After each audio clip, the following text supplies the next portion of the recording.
Will Jim Jones and Max B ever reunite and be friends? Let's talk about it. This is Fresh Hiphop Opinion with your guy Oleezeh. Don't forget to subscribe. So yes, Jim Jones and Max B, a dynamic duo from the 2000s. I was a big fan of Max B, who's been locked up for over a decade, or about a decade, I can't remember that.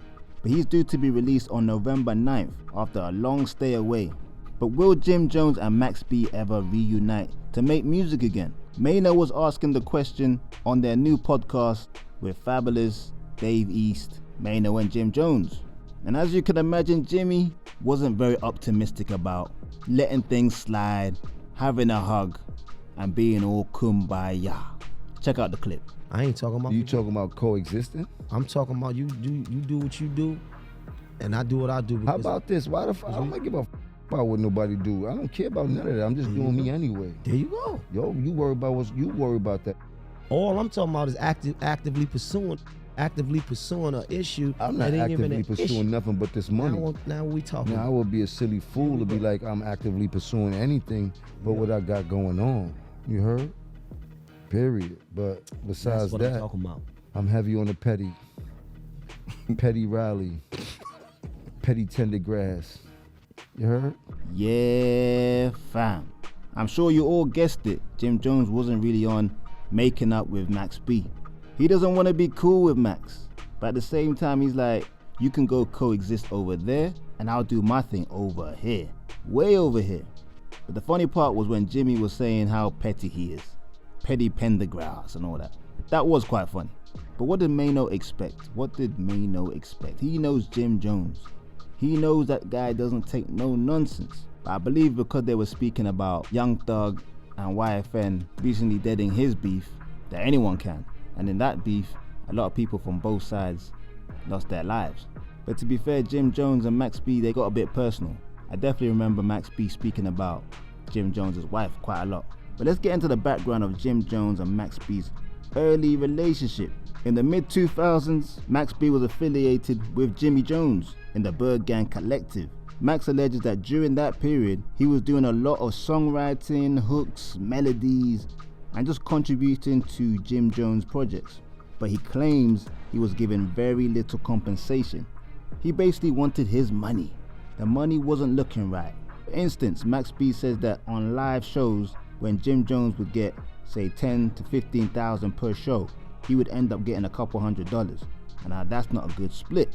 He also claimed that he delivered about 10 albums worth of material under their deal, but didn't receive proper recognition or financial rewards. I mean, 10 albums worth of music, I'm not sure about that, but hey, he's basically saying he did a lot of work without the proper credit. So I do understand from Max B's perspective, but the seeds of their feud were financial basically and contractual. Unpaid work, lack of acknowledgement, and maybe a bit of hating, I don't know. There's always a bit of hate mixed in there in anyone's conflicts.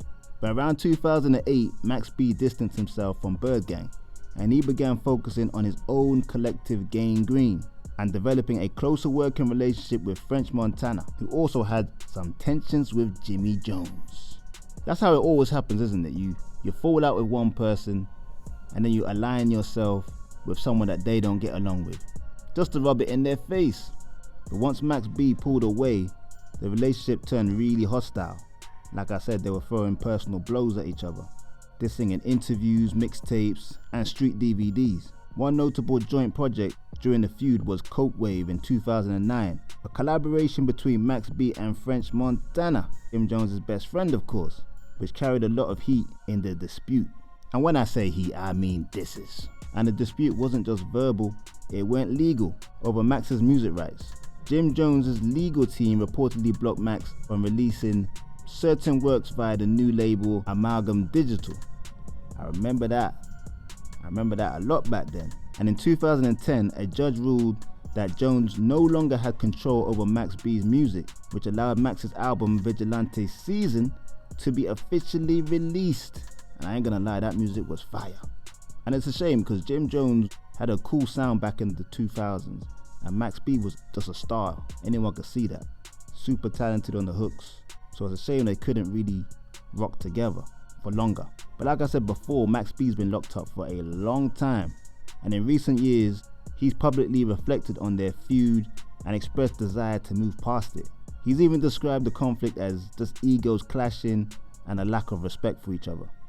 And in interviews from prison, he has said that he would have handled things differently if he was more mature, and probably the same for Jim Jones as well. He's even stated he would like to start over. But obviously, because Jim Jones ain't on it, that's a non-starter. And earlier this year, Max B spoke with Drink Champs to talk about his upcoming release and mentioned squashing the beef with Jim Jones. So he was serious. He was really about doing the mature thing. But to be fair to Jim Jones, Max was the one that was saying most of the disses to Jim Jones that I can remember. Once you start speaking about a man's wife as well, I think you've just gone a bit too far. So while Max B seems to be open to reconciliation, Jim Jones appears way more resistant, to put it lightly. In other words, Jim Jones is like a hell no, bro.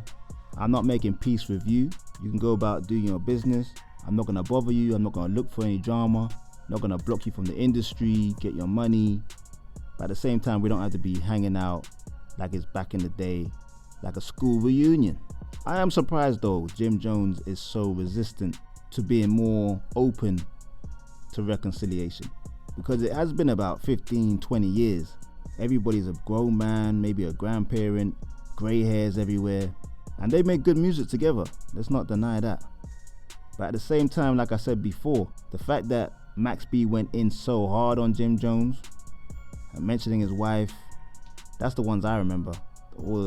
Him mentioning Chrissy a lot. I think that's probably the big thing that is the stumbling point for Jim Jones. Maybe he feels a bit betrayed because Jim kind of brought Max B to the forefront.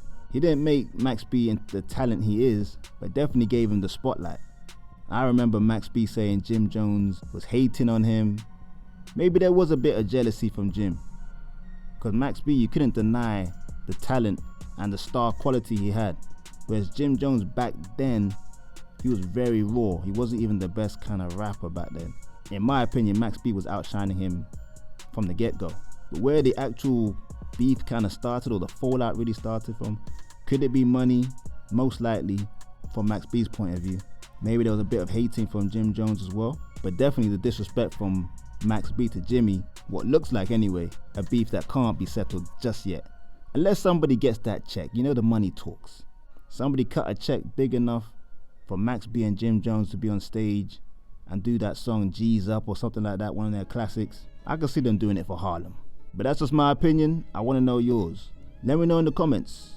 Don't forget to like, subscribe, and hit that notification bell. And for just a few dollars a month, you can become a member of the channel.